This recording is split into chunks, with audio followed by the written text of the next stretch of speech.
प्यारे बच्चों नमस्कार। आज की इस क्लास में आप सभी का स्वागत है। आज हम कक्षा 6 गणित प्रश्नावली 10.1 की प्रश्न संख्या 11 से लेकर 16 तक हल करेंगे।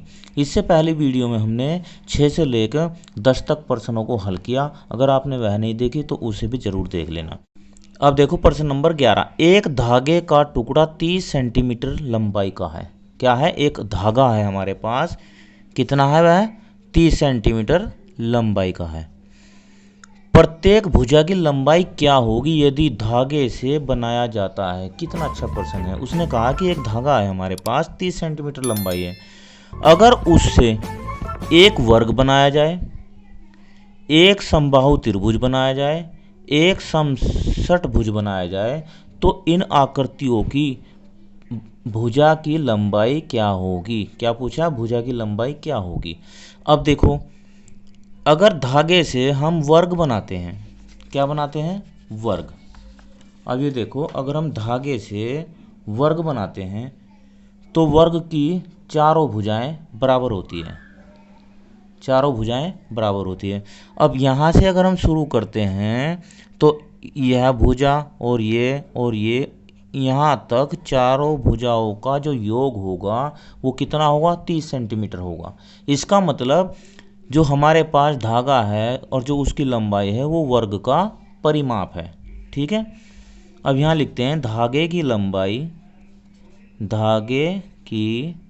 लंबाई कितनी है बच्चों? 30 सेंटीमीटर। ठीक।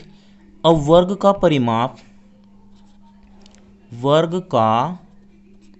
परिमाप किसके बराबर होगा बताओ? धागे की लंबाई के बराबर होगा। धागे की लंबाई, क्योंकि जितनी धागे की लंबाई है इतना ही वर्ग का परिमाप होगा। अब परिमाप बराबर क्या होता है? 4 गुणा भुजा। वर्ग का परिमाप बराबर होता है 4 गुणा भुजा। ठीक है।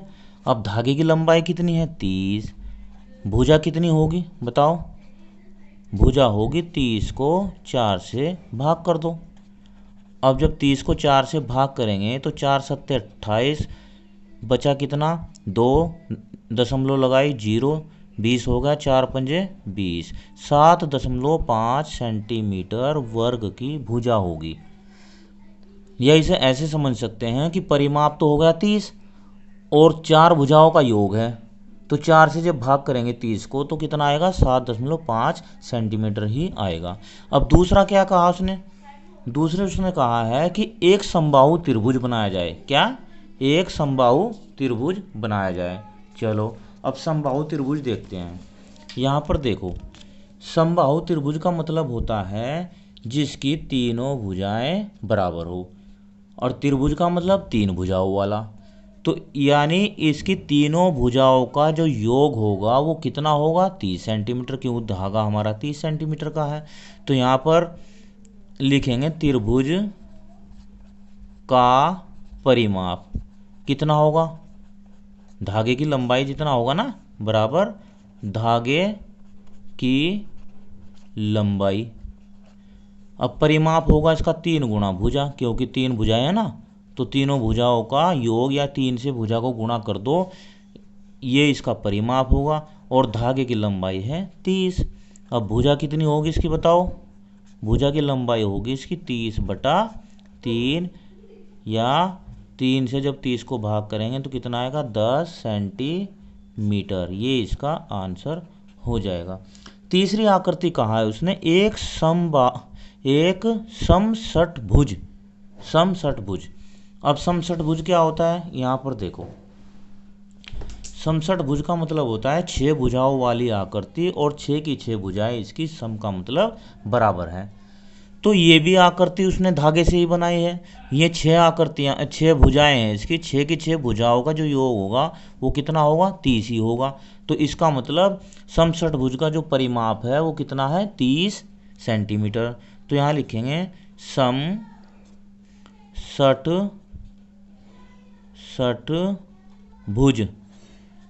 का परिमाप कितना होगा बच्चों? जितना धागे की लंबाई समसठ भुज का परिमाप होगा 6 गुणा भुजा, क्योंकि 6 भुजाएं और में बराबर है तो 6 से गुणा कर देंगे, परिमाप हो जाएगा बराबर कितना है, धागे की लंबाई जितना। धागे की लंबाई कितनी, 30 सेंटीमीटर। तो इसकी एक भुजा कितनी हो जाएगी, 6 से भाग कर देंगे। 30 को जब 6 से भाग करेंगे तो कितना आएगा उत्तर, 6 पंजे 30, 5 सेंटीमीटर इसका उत्तर हो जाएगा। यानी कि इसकी एक एक भुजा कितनी होगी, 5 सेंटीमीटर की। सारी भुजाएं इसकी 5-5 सेंटीमीटर की हो जाएगी। इसके बाद प्रश्न नंबर 12 को देखते हैं। प्रश्न नंबर 12 में क्या दिया, एक त्रिभुज की दो भुजाएं 12 सेंटीमीटर 14 सेंटीमीटर, इस त्रिभुज का परिमाप 36 सेंटीमीटर है, तो तीसरी भुजा की लंबाई ज्ञात कीजिए। अब देखो, एक तो भुजा दे दी 12 सेंटीमीटर, एक भुजा दे दी 14 सेंटीमीटर, टोटल परिमाप होगा 36 सेंटीमीटर। त्रिभुज में कितनी भुजाएं होती हैं, 3। मान लो ये 12 सेंटीमीटर दे दी और ये 14 सेंटीमीटर दे दी, और ये हमसे पूछिए, ये हमें बतानी है। अब देखो, त्रिभुज का जो परिमाप होगा वो तीनों भुजाओं का योग होगा ना। मान लो इसे ए मान लो, इसे बी और इसे सी। तो त्रिभुज का परिमाप, त्रिभुज का परिमाप बराबर कितना क्या होगा, A B plus B C plus C A, ये होगा। और परिमाप कितना दिया बच्चों, 36 सेंटीमीटर। कितना, 36 सेंटीमीटर। और ए बी कितनी है, 12 सेंटीमीटर। बी सी कितनी है, 14 सेंटीमीटर। और ए सी हमें इसकी निकालनी है, तीसरी भुजा। वैसे तो ये मौखिक भी हो जाता, 12 और 14 26, 36 में से 26 गया, 10 इसका उत्तर आएगा, कोई बात नहीं। यहाँ पर देखो 36 सेंटीमीटर, ये कितना होगा 14, और ये 12 और 14 होगा 26 सेंटीमीटर प्लस ए सी। अब ए सी कितना होगा, ए सी हो जाएगा यहाँ से 36 में से जो है ये 26 घट जाएगा और उत्तर आ जाएगा 10। कितना आ जाएगा, 10 सेंटीमीटर इसका उत्तर आ जाएगा। इसका मतलब यह हुआ कि इसकी जो तीसरी भुजा है वह 10 सेंटीमीटर की है। अब ये देखो प्रश्न नंबर 13, 250 मीटर भुजा वाले वर्गाकार बगीचे के चारों ओर बाड़ लगाने का व्यय 20 रुपये प्रति मीटर की दर से ज्ञात कीजिए। देखो क्या है कि वर्गाकार बगीचा है, 250 मीटर इसकी भुजा है, तो इसके चारों ओर बाड़ लगाने का खर्चा व्यय 20 रुपये प्रति मीटर की दर से ज्ञात करना है। अब सबसे पहले तो हम इसके चारों ओर की लंबाई ज्ञात करेंगे कि कितनी लंबा तार लगेगा, ठीक है, और फिर उसे 20 से गुणा कर देंगे। अब चारों ओर की माप ज्ञात करने के लिए हम क्या करते हैं, परिमाप ज्ञात करते हैं। तो वर्गाकार बगीचे की भुजा कितनी बच्चों, भुजा बताओ कितनी है, भुजा दी है 250 मीटर। परिमाप क्या होता है वर्ग का, 4 गुणा भुजा। अब 4 भुजा है 250 मीटर, है ना। अब 250 मीटर है, गुणा करेंगे तो 1000 मीटर आ जाएगा। अब देखो परिमाप आ गया 1000 मीटर। खर्चा क्या होगा, खर्चा लिखो 20 रुपये प्रति मीटर की दर से बाड़ लगाने का व्यय का मतलब खर्चा ही होता है। अब इसे गुणा कर दो आप सीधा 20 से, 20 गुणा 1000, ठीक है, कितना आ जाएगा 20,000। 20,000 रुपये इसका खर्चा आ जाएगा और ये हो जाएगा इसका आंसर। इसके बाद प्रश्न नंबर 14 को हल करते हैं।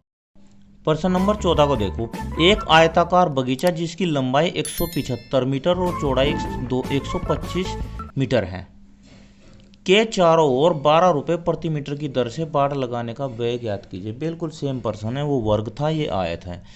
तो इसकी लंबाई कितनी है 175 मीटर, चौड़ाई कितनी है 125 मीटर। अब यही मान लो, ये तो होगी 175 और ये होगी 125। अब क्या होगा, सबसे पहले इसका परिमाप ज्ञात करें क्योंकि इसमें भी बाड़ी लगानी है, ठीक है। और 12 रुपये का खर्चा है 1 मीटर का। तो क्या लिखेंगे, आएंगे आयताकार बगीचे का परिमाप, परिमाप क्या होता है, बराबर 2 लंबाई प्लस चौड़ाई, ये होता है लंबाई प्लस चौड़ाई। अब 2 लंबाई कितनी है 175 मीटर, चौड़ाई कितनी है 125 मीटर, जोड़ लो। 5 और 5 10, 7 और 2 9 और 1 10, 1 और 1 2 और 1 3, कितना हो गया भाई 300 मीटर हो गया। अब 300 मीटर होगा 2 से गुणा कर दो, 300 2 600 हो जाएगा, 600 मीटर होगा। अब इसकी चारों ओर बाड़ लगनी है और मीटर कितना है 600। खर्चा क्या बताया उसने 12 रुपये प्रति मीटर, कितना बताया 12 रुपये प्रति मीटर। तो यहाँ लिखेंगे 12 रुपये प्रति मीटर की दर से व्यय खर्चा 12 से गुणा कर दो, 12 गुणा 600, ठीक है। आंसर क्या आ जाएगा, 12 से जब गुणा करेंगे 12 छक 72, 2 जीरो ये लग जाएगी, 7,200 रुपये इसका आंसर आ जाएगा। क्या है आंसर 7,200 रुपये। इसके बाद प्रश्न नंबर 15 को, प्रश्न नंबर 15, स्वीटी 75 मीटर भुजा वाले वर्ग के चारों ओर दौड़ती है। बुलबुल 60 मीटर लंबाई और 45 मीटर चौड़ाई वाले आयत के चारों ओर दौड़ती है। कौन कम दूरी तय करती है। देखो इसमें क्या है कि 2 लड़कियां, एक स्वीटी है एक बुलबुल है। स्वीटी वर्ग के चारों ओर दौड़ती है जिसकी भुजा 75 मीटर है। मान लो स्वीटी यहाँ पर दौड़ती है वर्ग के चारों ओर, 75 मीटर है इसकी भुजा।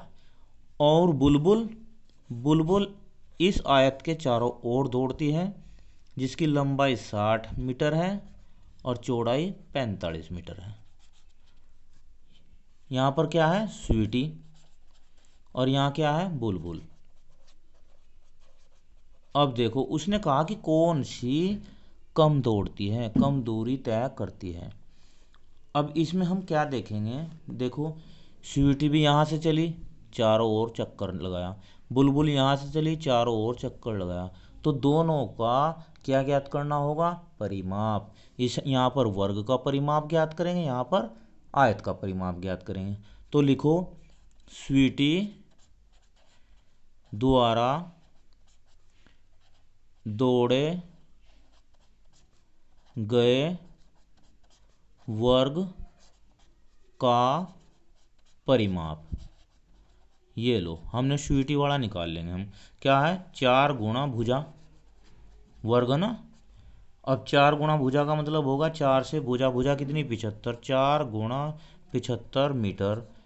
और 75 को जब 4 से गुणा करेंगे तो उत्तर आएगा 300 मीटर। ये 300 मीटर आ गया।